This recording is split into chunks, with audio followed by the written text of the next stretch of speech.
Hello, my friends. It's Mrs. McDuff. I've got another story for you today. This one comes out of the Eric Carle storybook collection. There are 7 stories in here. This book collection is put together by Simon & Schuster.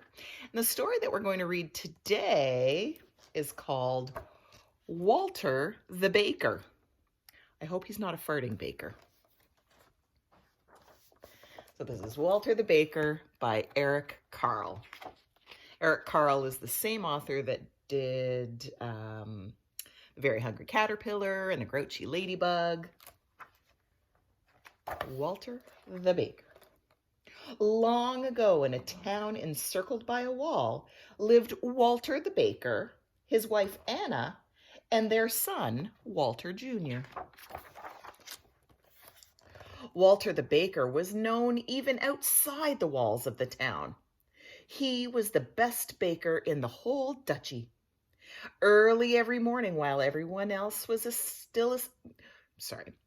one morning, while everybody else was still asleep, Walter began baking his breads, rolls, cookies, tarts, and pies.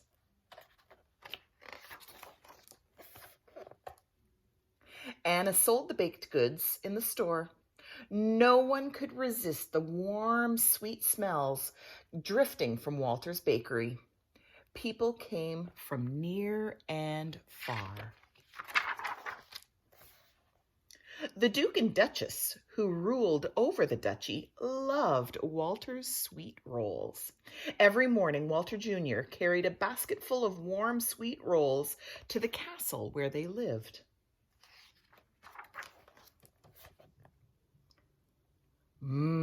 Said the Duchess, spreading quince jelly on her roll. Ah, said the Duke, putting honey on his. And so each day was the same as the day before, until early one morning, when Walter's cat was chasing a mouse and tipped over the can of milk. "What will I do?" cried Walter. "I cannot make sweet rolls without fresh milk." In desperation, Walter grabbed a pitcher of water. "I hope nobody will notice the difference," he said, as he poured the water into the flour to make the dough. Now, you and I may not be able to tell the difference between a roll made with water and one made with milk. But the Duke, and especially the Duchess, could tell the difference. "Ugh!" cried the Duchess after she took a bite. "What is this?" roared the Duke. "Where is Walter the Baker? Bring him here at once." So Walter was brought before the Duke. "What do you call this?" roared the Duke. "This is not a roll, this is a stone." And with that, he threw it at Walter's feet. "I used water instead of milk," Walter admitted, hanging his head in shame. "Pack your things and leave this town and my duchy forever," shouted the Duke. "I never want to see you again." "My Duke," pleaded Walter, "this is my home. Where will I go? Please give me one more chance, please." A little extreme. "I must banish you," said the Duke. But then he remembered Walter's good rolls and how much he and the Duchess would miss them. "Well, Walter," the Duke started to say. Then he thought and thought some more. "You may stay if you can invent a roll through which the rising sun can shine 3 times.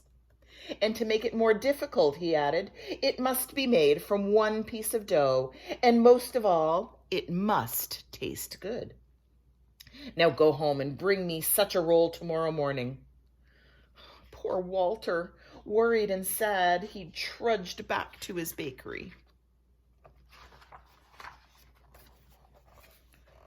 Walter worked all day and into the night. He made long rolls, short rolls, round rolls, twisted rolls. He made thin rolls and he made fat rolls, and he worked some more. Walter beat, pulled, pushed, and pounded the dough, but it was all in vain. He could not come up with a roll that would please the Duke. By early morning, Walter had only one long piece of dough left. "It's hopeless," he cried. In a sudden fit of anger, he grabbed the last piece of dough and flung it against the ceiling. "Stick there," he yelled at the dough. But it didn't. It fell, twisting itself as it dropped down, and plopped into a pail of water. Anna and Walter Jr. were awakened by Walter's yell and rushed into the bakery just as Walter was about to dump out the water and the twisted piece of dough. "Father, stop!" shouted Walter Jr. "Look!" And Anna quickly popped the dough into the hot oven. Soon it was brown and crisp. She took out the roll and handed it to Walter. It hadn't risen very high, but it had 3 holes.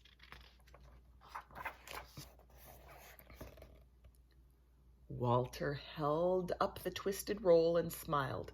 He saw that the morning sun was shining through it 3 times. Walter put the roll into a basket and rushed to the castle to deliver his invention to the Duke and Duchess. And they too saw the morning sun shine through it 3 times. Then the Duke and Duchess each took a small bite. Walter was afraid to look because he had no idea how it would taste. "Well done," said the Duke. "Perfect," exclaimed the Duchess. Both were glad that Walter would not have to be sent away. And Walter too was happy that he could stay.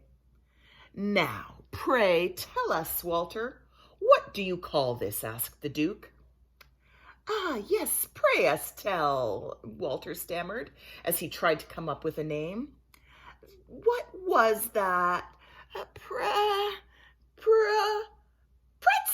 said the Duke. "Pretzel it shall be. From now on," he declared, "it shall be sweet rolls in the morning and pretzels in the afternoon," said the Duchess.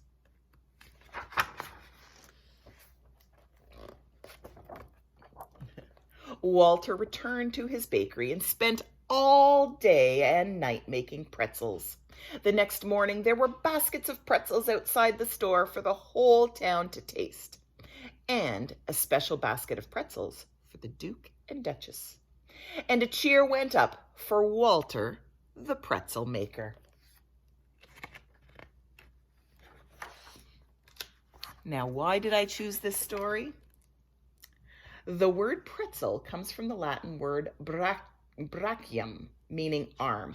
The pretzel was originally a simple bread eaten during Lent. Its shape is based on an ancient position for prayer in which the arms were folded across the chest and the hands were placed on opposite shoulders. So these beautiful pretzels, I decided to give them a try.